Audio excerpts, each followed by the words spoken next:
Hi everyone, how are you? And today is a very special episode from Ask Mira show at CSAT TV. We have a very special guest, came from Houston, Texas to be with us here today. We welcome the wife of the former Congressman Steve Stockman, Mrs. Patty Stockman. How are you, ma'am? I'm wonderful. Thank you for having me. Thank you so much for coming here today. We are very delighted to have you. It's a joy. Thank you so much. So I know you have a great relationship with Egypt, you and Mr. Steve, right? Yes, well, particularly my husband.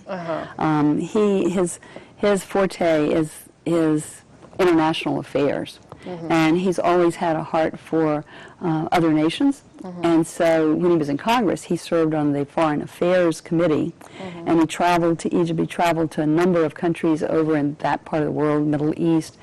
And even after he was out of Congress, he traveled there a lot. He visited with General Sisi's, Oh, yeah, he met him already? Yeah, and his personnel. In fact, I think he texted, had the cell phone of his second in command.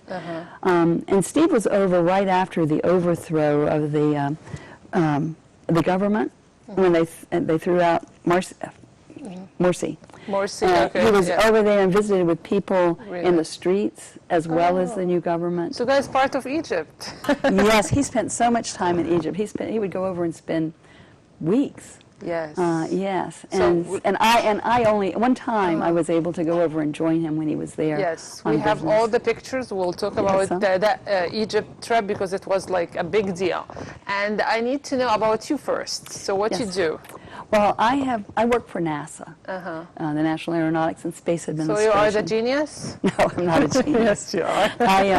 I am the agency records officer and Privacy Act officer, and as records officer, I set policy for the for NASA across the nation. We have 10 NASA centers. Wow. And so I've been with NASA for 35 years this past fall. Oh, okay. But NASA's not why we're here today. We're here to talk about my husband, yes. Yes, exactly. So we are going to talk about a very important issue, something like, it's bizarre for me how that happens in like America or any place in the country, you know. But first we need to show the pictures in Egypt, and you tell me why he been in Egypt so many times. Well, as I said, he just has a real heart for Egypt, Egyptians, and Middle Eastern countries as well. Yes. And nations that were part of the former Soviet bloc. And so I know he met with clerics over there, different clerics. This is a picture of him, of my husband Steve Stockman, with Dr. Freddie Al-Bayadi outside of Beirut. It's a town outside of Beirut.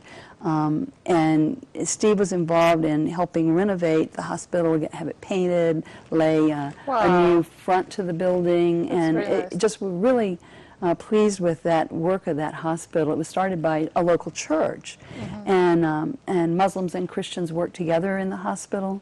In fact, I was very touched by a story that Dr. Al-Bayadi told about that. So what is that story? He said during the times where Muslims were rising up and were rioting, there were a group of Muslims that came and they were moving towards this hospital, but local Muslim men formed a human shield in front of the hospital and blocked it and said, "You will not bother this hospital because it serves the whole community lovingly, spreading the love of Christ." It was just so moving that he told that story. And so Steve was very touched by the hospital and the work that it does. So he was involved with them. Nice. Okay. And Dr. Al-Bayadi, by the way, served in the Egyptian government. He served in, it's not parliament, what is the Egyptian? I'm not sure. the ruling body, the similar to our Congress. Anyway. Okay, and I have a picture for you with كمان in Egypt. If لو المخرج يجيب لنا الصورة. I was able to go over one time and That's join a very in. nice picture. And I got to see, you know, the things that tourists see, the pyramids and just the Sphinx. Yes. I have some fun pictures with the Sphinx, but it was definitely my trip was more fun and just enjoying the sights of Egypt, where Steve was working. Yes. So which year Steve Stockman been a congressman? He was a congressman for United States of America. He was elected twice to Congress. He was elected in 1994.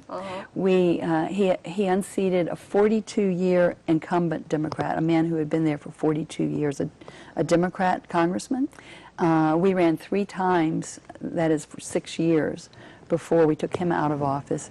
Then he ran again, if you could just pause there, he ran again. He was unseated after 2 years because it was a Democrat district. He ran again in 2012. And we don't want to probably run through these pictures quite yet. But in 2012, he ran for Congress again and was elected. Went back to Congress in 2013. So the picture that you saw just now was he was sworn in with the rest of Congress. But we had a lot of supporters that came up to see for his swearing in. So we redid the ceremony. And you could see in the picture, if he wants to back up, a picture of him. This one. Yes, this was a pastor friend of ours who came and repeated the vows, the oath of office, and then our pastor, associate pastor at our church, prayed over us for his term in office. And what year was this? This was January 2013 when he took office. Oh, okay. And congressional terms are only 2 years in the House of Representatives. So at the end of his 2 years, Steve did not run for re-election again. Instead, he ran in the Republican primary for Senate. Okay, amazing. And we lost that race. Yes, and we lost. Okay, so you tell me, what was his message? Like every congressman, I know he has duties, right? He has his own opinion or his own vision. I need to maybe watch one video before we continue. First video, maybe. Well, first let me kind of set up tell you what Steve's agenda was. Steve went to Washington. Both times he went very much like President Trump went to Washington, and that was to make a difference in the way things are done. He felt like that Congress was taking our nation almost over the cliff. So he went to change the way things were done, and he took bold stands on issues of convictions of his heart, and he did not just go along to get along. He did what he thought was right, in spite of the way things are done. And that's the way our current president is operating. But doing that kind of gets you in trouble sometime. Yes. And before we actually play a video of my husband, I'd like to share a video that he likes for everybody to see. And that's because he took such bold stands and opposed, this last time he was in office, he opposed the Obama administration agenda. So many of their agenda items, he blocked them. He exposed a lot of corruption in that administration constantly. He was always very public. So we have a lot of video of him on Fox News and other outlets talking about what was going on. He was a brave man, huh? Yes. And consequently, our justice system and the IRS teamed together and came after him and falsely prosecuted him. And this video we're going to see is of John Stossel talking about the corruption of the Department of Justice in America. And just to let people know, an independent source talking about the corruption. Like any country in the world has part corrupted, right? Yes. This is. Yes. But this is really sad to see that a congressman held a very high position, tried to help millions of people, to be accused with something horrible like that. So this will help you and your viewers understand how this could happen to my husband. Of course. Okay, so maybe ممكن the first video, please. If it's ready, we can play the first video. American lawyers like to say our justice system is the fairest in the world. If that's true, I pity the rest of the world. Because in America, a small, powerful group of Washington overlords, federal prosecutors, sometimes break rules to win cases, often wrecking the lives of people who did nothing wrong. You can read about this in this new book by Sidney Powell, License to Lie, Exposing Corruption in the Department of Justice. She writes that overzealous, ambitious, narcissistic, and dishonest prosecutors destroy innocent people by deliberately withholding evidence they knew contradicted their cases. For example, remember the Arthur Andersen accounting firm? 80,000 people worked there. But they lost their jobs after the government claimed Andersen partners helped Enron commit accounting fraud. The prosecutors claimed the employees destroyed evidence once they saw the government was coming to investigate. Andersen shipped off nearly 2 tons of documents for shredding. A year later, the Justice Department won a conviction against Andersen for obstruction of justice, and the company was ruined. It was, the whole company. Instead of charging the individuals who allegedly destroyed evidence, but that might have taken more time, more trials, that might have gotten less publicity, they instead indicted the whole company. And once indicted, Andersen lost most of its clients. Publicly traded companies aren't even allowed to do business with a company under criminal investigation. So Andersen went out of business. The prosecutor's purpose, says Powell, was to chill resistance from any other company that might dare resist the feds. Cooperate or we will destroy you. And this was necessary, they said, because shredding documents is a crime that attacks the justice system itself by impeding discovery of the truth. Well, maybe. But who actually hid the truth? The prosecutors, writes Powell. Despite the prosecutors' claims about shredded documents and obstruction of justice, Andersen had, in fact, saved its documents and produced them to the government. Powell says the prosecutors simply lied. Once that was revealed, the Supreme Court overturned that conviction. Too late, 80,000 people lost their jobs. So were the prosecutors then jailed, or at least punished, disbarred? No. The overlords protect their own. Believe it or not, they were promoted. Next, they accused 4 Merrill Lynch executives of fraud for falsifying Enron's books. The government lawyers told the media that Enron conspired with Wall Street bankers to carry out a sham transaction. 4 Merrill Lynch executives got jail sentences, 3 to 4 years. Powell writes that the government never alleged anything that actually constituted a crime by Merrill Lynch execs. Instead, it cobbled together parts of different statutes to make up some new kind of new crime that didn't even make sense. And sure enough, an appeals court tossed most of the verdict. Yeah, so can you please elaborate a little bit about this video? So this just gives you an idea of the kind of tactics that a lot of corrupt people in our Department of Justice use to go after Americans that are really innocent. And so my husband was in that case. And so if we have time to see the video now of my husband. The second video. Yeah. Okay, so maybe the second video, if it's ready, we can get the second video so we know more about Mr. Stockman. Yeah, Steve really likes for people to see the one that we just saw. Okay. So. Yes, okay. Mr. Stockman. Congressman Stockman. Steve Stockman is one of us. Steve Stockman was a force of nature when he got to Congress, and he made things happen. It was an exciting time to have somebody like Steve Stockman working on behalf of the gun owners of America across the country, but on so many other conservative issues.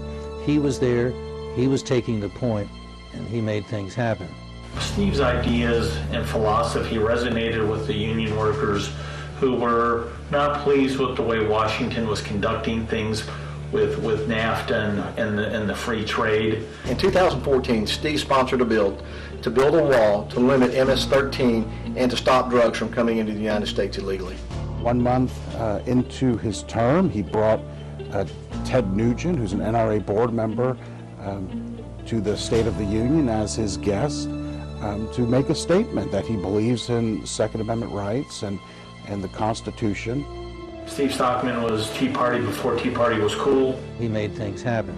Well, not surprisingly, that kind of dedication to freedom, to the Constitution, to limited government, generated all kinds of opposition from what we now know and refer to as the deep state. Within weeks of Congressman Stockman introducing a resolution that would have identified the Justice Department officials Lois Lerner colluded with to target Tea Party activists, Congressman Stockman himself became the target of a DOJ Public Integrity Division investigation. And Mr. Stockman has been a staunch conservative for a long time and been one of the few that was willing to take action against Lois Lerner. This also creates a threat to conservative charitable causes because Mr. Stockman was trying to do good work through a charity and they managed to criminalize that. I see the same thing happening now with respect to the Trump Foundation. This is all a precursor to what is happening in the news today. It's their trial run, it's their effort to create precedent, and it's their further abuse of the law.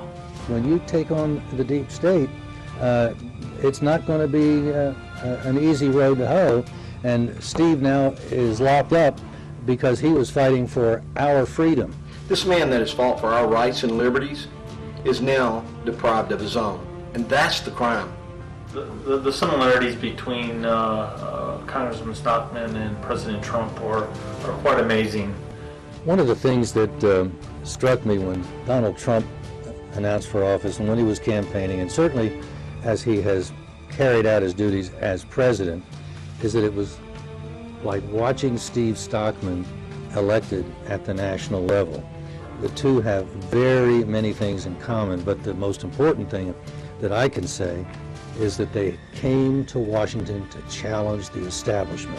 And it's just going to be very difficult to think of spending the rest of my life without my partner, and for Steve to spend the rest of his life in prison. It's just very tough to think about that. To President Trump, I would say, Mr. President, Steve Stockman is one of us. He believes that the swamp is real, that it's pervasive, that the deep state is incredibly deep, and the fake news is all too real. And he's fought the fight against the deep state and against the fake news for a long, long time. And he's now paying the consequences. I would ask you to look into his case and give him a pardon.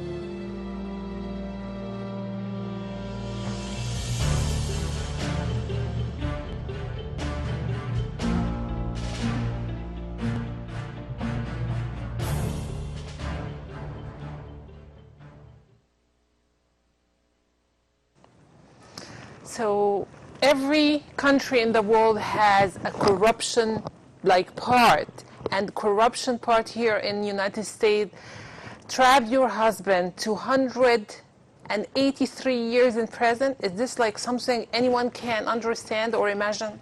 No, no one can imagine this. And he wasn't sentenced to that long, but they charged him with so many different things. They stacked up charge after charge after charge. For example, what was involved were 4 checks written by 2 donors to nonprofit organizations. Okay. And so the government claimed that my husband committed fraud when he solicited the donations, which is not true, but that was the charge.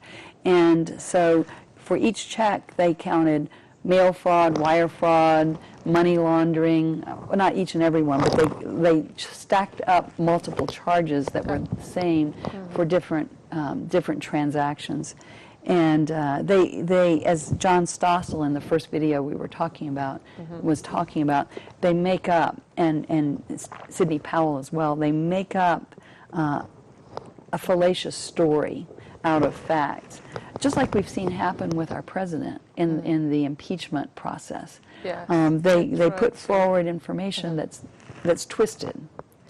And our government controls what the jury, because Steve had a jury trial, but the government controls what the jury can see and what they can hear. All of the witnesses for my husband were denied except for 2. He had 2 witnesses in a 3-week trial. The government paraded witness after witness after witness, and they asked them very, very limited questions to pull out of them a partial truth and sometimes, we know, an untruth. And so it's just the jury did not get the truth, and therefore the jury did not make an informed decision. And my husband's case, unfortunately, is not, it's just an example of what happens in our nation, especially to conservatives and Christians. Since being in prison, so Steve was arrested in 2016. Yeah, 2016. You Did told I me have only this right? 2 years. 2017. 2017. He was arrested. Okay. And a year later had the jury trial in 2018, in the spring. It was March, April. And at the end of the trial, the government asked the judge to immediately have him arrested and taken into custody, into prison. But he wasn't sentenced for 7 months. But when you stacked up all those charges, each one carried so many years of sentence, of imprisonment, and they added up to 283 years, all of them. But you fought, so this lady, she's a bionic lady. She fought for her husband, and because he's really an innocent man, you decrease the 283 years in prison to 10 years. Is that true? No, it wasn't me that accomplished that. Okay. It was, we had an attorney for sentencing. I know, but you did that. You hired the attorney. Well, together, my husband and I did. Okay. And, so the judge has the sentences are being served at the same time. Yes. For the different charges. Okay. And it added, she sentenced him to 10 years in prison. And these aren't crimes, but even if they were, murderers and rapists serve 2 or 3 years. Yes. And my husband He was served targeted. 10 years. He was targeted. It's just unreasonable. It's unreasonable. But, okay, I noticed something in the previous video. They saying the wall for Mexico, it was his idea? Oh, no, it wasn't his idea. No. In fact, Congress had, before he went back to Congress in 2013, the previous Congress had appropriated money for a wall. And they had begun, I think they had begun building a wall, but everything stopped until Donald Trump came and was elected. Okay. And my husband really wishes he was there and supporting Donald Trump in Congress. So what do you think of all what Donald Trump, our president, doing right now? Oh, both of us are very pleased with the way the president is governing.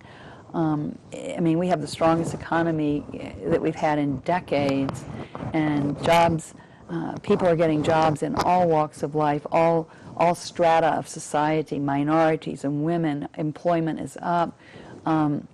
We really are happy with his support of life because we're Christians and we're big supporters of life. God creates life, and it's not our right to take life. And so we're very, very big proponents of life, and this is the strongest pro-life president that we've had in a long time, we believe. And just so many issues. I can't name one issue that I think the president is wrong on. Okay, that's good. So tell me, what is your hope and your wishes right now, not only for your husband to be out of the prison because he's an innocent man, but for America and for the world? Like, what justice are you looking for? Well, in my husband's case, release. And in fact, the president sees the same thing. There are a lot of people, thousands upon thousands of people in prison that ought not be there. Even if they're guilty, they shouldn't be serving such long sentences. And you can see President Trump has pardoned many people since he's been in office. Just last week, was it last week? I think he pardoned a new group of people. And so that's good. He's helping set the wrongness of our justice system right. So, because this whole problem is much bigger than Congressman Steve Stockman. There are many people who are wrongfully targeted by our Justice Department and our IRS. That's been in the news over the years as well. And the IRS partnered with the DOJ to come after my husband. But again, he's not the only one. So, you know, the Bible says where the righteous rule, the people rejoice. And where the unrighteous rule, people groan. And so for the United States as well as other countries, we would like to see righteousness return to government. If people honor God and follow Him, God blesses the nation. That's true. That's very true. Okay, so I need to ask you about Mr. Steve Stockman, and tell me, do you talk to him right now? Yes. Okay, and what's his he's doing right now inside the prison? Is it like, well, they treat him well? There is a problem? Yeah, there are problems. It's not a happy existence in the prison. But I have to tell you, I was able to, I visit him every week. Okay. And I can talk to him, and I do talk to him every day. He called me just before I came here. Oh, okay. Yes. And he's really excited that I'm doing this show because his heart for Egypt. Yes. And so he was reminding me, oh, tell them, you know, how much I love Egypt and all. Oh. But I'm really happy to say that there are other Christians in prison, and they have some very solid Bible studies. And actually, Steve has grown spiritually, as I have going through this trial. But, you know, Jesus promised us in this world we will have trouble. And I guarantee you most of your viewers have trouble in their lives. We have cancer, we have divorces, we have so many trials that we walk through, and this just happens to be our trial. But the first time I visited Steve 2 days after he was taken into prison, that was very hard.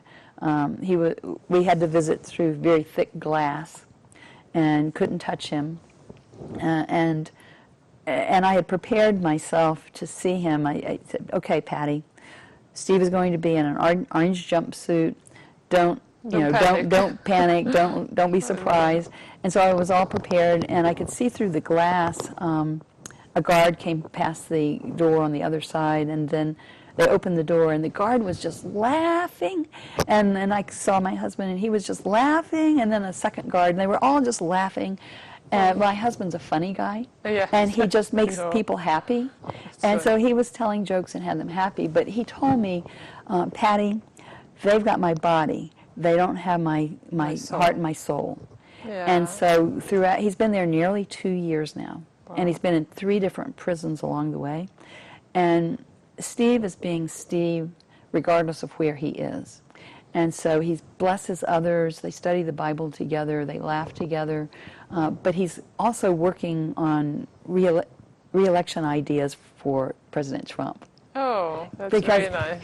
He loves politics. Yes. And he does campaigns a lot. He's very smart when it comes to campaigning. So he's sending out ideas of things to be done to help President Trump be reelected. Oh, that's really nice to share with us. And everyone has, like, as you said, like problem or trouble or trial, and we all have faith in God. Yes. That's our main thing, God and God. I don't know how people go through this who do not have faith in the Lord. Yes. I don't understand how I think that's why we see suicides and despair. People are in despair who have no hope in Christ. Yes, we have hope, and we thank God that we are, believe in Christ. So, okay, so tell me, now the problem or the subject of the program today is not finished yet. You still fighting. You still trying to get him out of this place, right? Yeah. So I wanna know what you're doing right now, and what's your message to the viewers, and how we can all help. Well, so we're pursuing every avenue that we can possibly press down. Yes. So we've got a legal avenue that we're pursuing, and we have an avenue of hope that the president will pardon Steve, yes, or at least commute his sentence, which means he won't be pardoned. He can continue to fight in court, but he can come out of prison. Mm-hmm. So one of the two, and that's a very difficult process, and I don't know how. Mm-hmm. But the legal process is extremely long. Mm-hmm. And so where we are with that is he's appealing his verdict to the Fifth Circuit Court of Appeals. That's a court between the Houston court and the Supreme Court. And this Court of Appeals meets in New Orleans, Louisiana. And we had a 3-judge panel from the Fifth Circuit that heard my husband's case in October. And the 3 judges were 2 Obama-appointed judges and a President Reagan-appointed judge. And all the 3 of them ruled against every argument that Steve's attorney made. Mm-hmm. So currently we have petitioned the Fifth Circuit for the entire court. There are 20-some judges on the Fifth Circuit, and so we're asking the whole court, all 20-some judges, to hear Steve's appeal, which we believe is very valid because they ignored court precedents, decisions that had been made in the past. They ignored them and ruled opposite in my husband's case. And so it set a new bar for nonprofit organizations, including churches, of solicitation. It sets a new criteria of what constitutes fraud in raising funds for nonprofit organizations, and it also sets new precedent for certain campaign finance avenues. Yeah. So it's of concern to all nonprofit organizations as well as federal candidates. And so we're hopeful that they'll hear the case and rule in our favor. Yes, And we pray for that and too. So pray for that. Yes. And then we do know that there are at least a couple of friends, well, several friends, who are advocating for my husband with the White House and with the president himself. And so he's aware, I'm sure he's aware of the case. And it's just a matter of timing, God's timing, Yes, of God's timing. whether and when he'll be set free by the president. Yes. So we're doing what we can do and standing firm, but ultimately it's all according to God's plan. And we know he's got a plan for this. Yes. Like, you know, God bless your faith, and that's amazing. You're setting an amazing example for us. Like, for you, your husband in prison, he's an innocent, someone like, you know, try to trap him or something, but you are fighting, you have faith and hope, and you have the courage to come out to the media and to the world and say that amazing word. So thank you so much. So tell me, right now, and right now you are trying, was the court when the second court coming again? We don't know. I expect that we'll hear from the court within a month now. Within a month of whether or not they will even hear the case.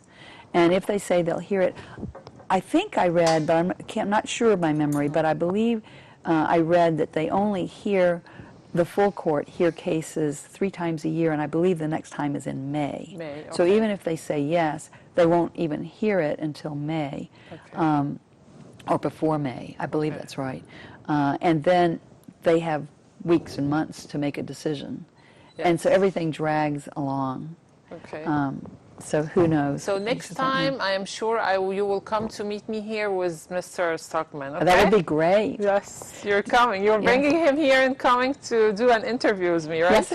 And before we close, I don't know how your time is. we have a video yet. Do you want one video. How much time do you have? We have like maybe 15 minutes, but we can talk. Yeah. I don't know if you're interested in seeing what Steve had to say about different issues while he was in Congress. Yes, of so course. I think we've got a video of like his position on the border. He had been down to the Mexican border while he was in Congress to see what was going on, because you know, before President Trump took office, thousands and thousands of people were coming across our southern border every day. Yes. And Steve had gone down to the border to take a look at that. I don't know if you want to take a look at that. So maybe we have a video for Mr. Stockman. I don't know if he can find the border. Yeah, he will find it, yes. I wish if the... I'm trying to think what other... Yes, okay, we have it. Okay, let's see the video. You didn't just talk the talk. What do you want people to remember about you? Forget about the soap opera. Every American should worry about Mueller's precedents. You could be in your bedroom at 3 o'clock in the morning and wake up to have armed FBI agents kicking in. When Lois Lerner was illegally stifling the voice of conservative groups, Congressman Stockman called for the arrest of Lois Lerner because what she was doing was blatantly illegal. 3 years before Donald J. Trump was elected president, one congressman spoke out boldly and often as a whistleblower on Obama administration corruption. Why do you want to seek impeachment of this president? Well, as I said in my statement, So I think, yeah, I think the video is not, so that's right. Can you tell me what's in the video? Well, he just talks about his experience down at the border, and he was saying how it was heartbreaking to see people coming across, and they ran to the border agents. They didn't run away from them. I mean, our agents were not evil. They were running to them. But he said there were just so many pouring across, and a lot of children are brought across multiple times. And so that's one of the things we hear some people talk about, separating children from their parents. Well, a lot of children are brought across by people who aren't their parents, and they're sent back across the border in one way or another, and they come with other people to come across, and it's just, it's been crazy down on the border. So Steve has always been a very strong proponent of, we have immigration laws that allow legal immigration, and so many people come to this nation, and they wait in line. I mean, not in line physically, but they wait their turn. They go through the process that takes time, and they don't just come in illegally and expect to receive all the rights of a citizen. You're right. So yeah, just I want to clarify and explain this for everyone, because Trump is racist. No, he's not racist. He just needs everyone to be legal in this country, and he has, you have many options to be legal in this country, right? That's right. Yes, so that's what we need to explain and clarify for the viewers. Right, and so like the wall, building the wall is a big debate item. Yes. But all of us lock our doors on our home. And why do we lock our doors? Because we don't want just anyone coming into our home anytime they feel like it. And many homes have bars. They have, gates in front of their homes and that sort of thing to control who comes into your space. And that's why countries have borders and they have immigration laws. And no country allows just anybody to come into their country that wants to come. Of course, and if you want to come and stay, you need to be legal, pay your taxes, and that's right. receive your follow the rules your rights. To come in. That's right. And everything. So that's amazing. We spoke about that. So there is one video I want to show about Mr. Stockman as well. Okay. To wrap it up. Yes. Sir. Yeah, and the reason I wanted to share this with the viewers is, to me, it was very prophetic by my husband. He was being interviewed by another man who's a former congressman. He had come with Steve to Congress in the 90s and has since left, and he was interviewing him as a reporter. And I love the question and my husband's response, and it really explains why he's in prison. Yeah, thank you so much. So لو المخرج جاهز لآخر فيديو, please, last one will be great. Okay, yeah, we'll be ready. Thank you so much for being here today. So we will come back and, okay, yeah, sure, نشوف الفيديو مع بعض. Thank you. Steve Stockman, you walk the walk. You didn't just talk the talk. What do you want people to remember about you? That I didn't blow with the wind, that I took up the challenge, and even though it may have been difficult on my family and on me, and it will continue to be difficult, I will not blow in the wind. I will stand firm, and I will stand up against the machine, which is here to, I think, undermine America's values, America's courage, and America's reputation around the world has been diminished, and we'll stand strong. He's talking as he has a feeling for something. Do you think? Yes. Yeah? Well, at that point in time, that was right after he had run unsuccessfully for the Senate nomination in the Republican primary. Yeah. And he knew that he was under investigation by the Justice Department. They investigated him for 3 years. So he knew that they weren't giving up until they could piece together something to put him in prison. Yeah. And we thought when they arrested him, he pled not guilty because he's innocent. And he believed that when the jury heard the truth, he would be exonerated. But the jury didn't hear the truth.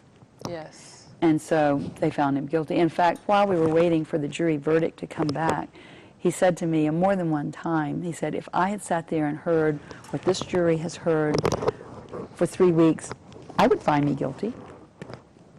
Yes, but I want to tell you, I spoke with like some friends for Mr. Stockman, and everyone believes that he's innocent and he will be out very soon, and we all going to celebrate. Yes, we will. Yes, we We'll do will. that. Thank you. I am very happy. I need last word for the viewers, what you want to say to them today. Yes. So if you're interested in helping or getting more information, there's a website that I had stood up. It's defendapatriot.com, defendapatriot.com.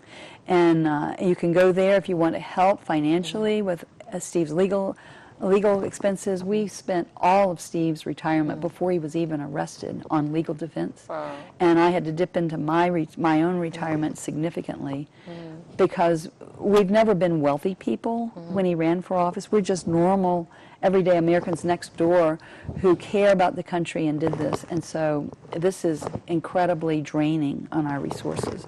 So you can give financially through the website, or if you'd like to text from your phone, you can text FIGHT, F-I-G-H-T, to 444-999.